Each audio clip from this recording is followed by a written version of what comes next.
Hello everyone, मेरा नाम प्रेम गिरी है और आप सबका बहुत स्वागत है हमारे इस चैनल पे स्टडी 24x7 पे। तो आज जो हम बात करने वाले हैं वो है हिस्टोरिकल बैकग्राउंड, यानी कि ऐतिहासिक पृष्ठभूमि की बात करने वाले हैं, जो कि इंडियन कॉन्स्टिट्यूशन में पढ़ा जाता है। इसको भारतीय संविधान में पढ़ा जाता है कि हिस्टोरिकल बैकग्राउंड यानी कि जो कंपनी का रूल था, ईस्ट इंडिया कंपनी का, किस प्रकार से उसने अधिकार किया भारत देश पे और आगे चल के किस प्रकार भारत देश हमारा आज़ाद होता है, इन सब की चर्चा हम 1 बाय 1 करेंगे इसके माध्यम से। तो सबसे पहले हम देखते हैं कि बैटल ऑफ बक्सर यानी कि हिस्टोरिकल बैकग्राउंड को शुरू करते हैं और सबसे पहले देखें कि बैटल ऑफ बक्सर यानी कि बक्सर का जो युद्ध है वो कब लड़ा गया था। तो जैसा कि आप लोग देख पा रहे होंगे, लिखा होगा यहाँ पे 22 अक्टूबर 1764 यानी कि 22 अक्टूबर 1764 में जो बक्सर का युद्ध है वो लड़ा गया था। आगे हम देख लेते हैं कि ये किसके किसके मध्य लड़ा गया था बक्सर का युद्ध। तो देखते हैं यहाँ पे जो बक्सर का युद्ध है वो ईस्ट इंडिया कंपनी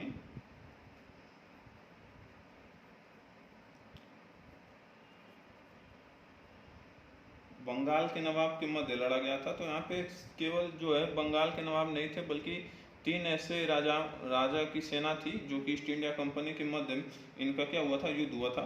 तो यहाँ पे हम देख लेते हैं सबसे पहले जो अवध के नवाब थे, अवध नवाब थे, उनका नाम था सुजाउद्दौला।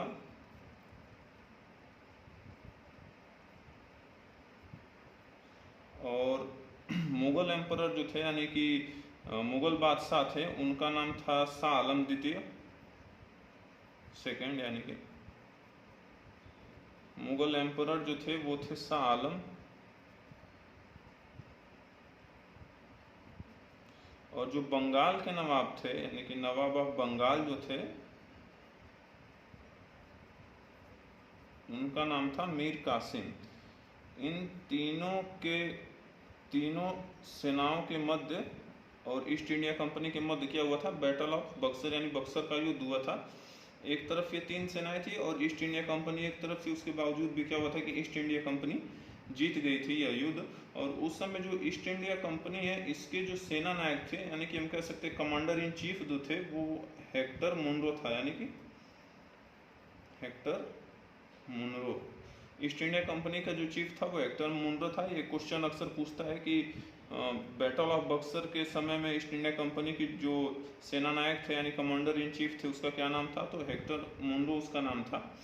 आगे हम देख लेते हैं कि जब ये युद्ध ईस्ट इंडिया कंपनी जीत जाती है तो उस समय ईस्ट इंडिया कंपनी जो है अपना बंगाल पे क्या कर लेती है, अधिकार बना लेती है। तो ईस्ट इंडिया कंपनी का अधिकार हो जाता है बंगाल पे। आगे हम देखेंगे 1773 टू 1858 इसके मध्य जो है वो कंपनी का शासन चलता है, यानी कि कंपनी रूल।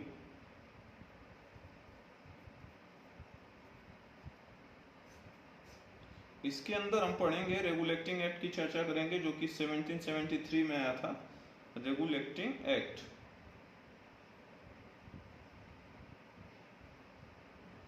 रेगुलेटिंग एक्ट की चर्चा करेंगे। तो सबसे पहले हम देख लेते हैं कि जो रेगुलेटिंग एक्ट है, इस समय 1773 में जो ब्रिटेन के प्रधानमंत्री थे यानी कि पीएम ऑफ ब्रिटेन, उनका नाम था लॉर्ड नॉर्थ। यह क्वेश्चन अक्सर पूछता है कि at the time of regulating act 1773 who is the prime minister of Britain. तो 1773 के रेगुलेटिंग एक्ट के तहत ब्रिटेन के प्रधानमंत्री कौन थे, तो वो लॉर्ड नॉर्थ थे। आगे हम देखते हैं कि रेगुलेटिंग एक्ट के तहत जो है मद्रास और बम्बई की जो प्रेसिडेंसी होती है उसको बंगाल के अधीन कर दिया जाता है, यानी कि जो बंगाल के गवर्नर होते हैं जो उनका अधिकार हो जाता है पूर्ण रूप से। तो उस समय देख लेते हैं कि जो पहले first governor general of Bengal बनते हैं वो होते हैं वॉरेन हेस्टिंग। ये क्वेश्चन बहुत बार पूछता है एग्जाम में।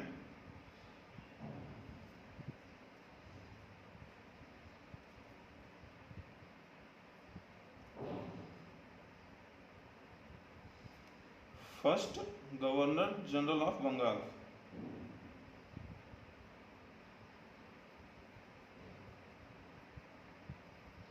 ऑफ, ये क्वेश्चन बहुत बार पूछ चुका है एग्जाम में। तो जो पहले गवर्नर जनरल हैं उनका नाम था वॉरेन हेस्टिंग, वॉरेन हेस्टिंग। आगे देख लेते हैं कि 1773 का जो रेगुलेटिंग एक्ट है, इसी के तहत 1774 में सुप्रीम कोर्ट की स्थापना होती है। यानी कि भारत देश में जो सुप्रीम कोर्ट है उसकी स्थापना होती है। सर्वप्रथम सुप्रीम कोर्ट की स्थापना होती है 1774 में। रेगुलेटिंग एक्ट के तहत सुप्रीम कोर्ट की स्थापना होती है। और कहाँ पे होती है? तो कलकत्ता में होती है, कलकत्ता में होती है सुप्रीम कोर्ट की स्थापना। और जो ये सुप्रीम कोर्ट है, इसके जो पहले न्यायाधीश बनते हैं यानी चीफ जस्टिस बनते हैं, उनका नाम था एलिजा इम्पे।